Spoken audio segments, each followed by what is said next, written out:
Bunaqa atmosfera hech narsa yo'q. Qo'shnilarga bor. Bu videoni maksimum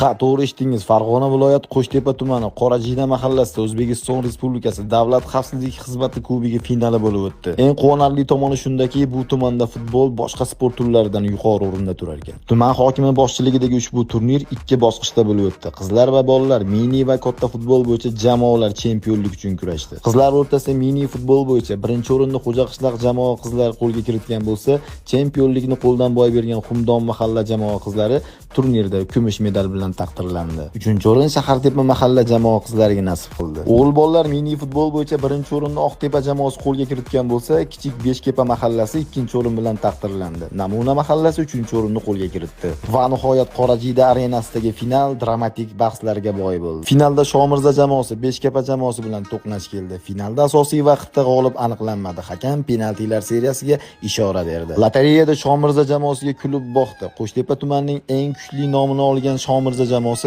respublika turniriga yo'llanma oldi. Bizning keyingi manzilimiz qayer? Shunchaki kommentariyada yozib keting. Eng ko'p yozilgan manzilga biz jamoamiz bilan yetib boramiz. Bu videoni Qo'shtepalik futbol muxlislariga jo'natib qo'yamiz. Ha, aytmoqchi, sahifaga obuna bo'lish esdan chiqmasin. 5-iyul O'zbekiston Birlashgan Arab Amirliklari Abu Dabida ko'rishamiz.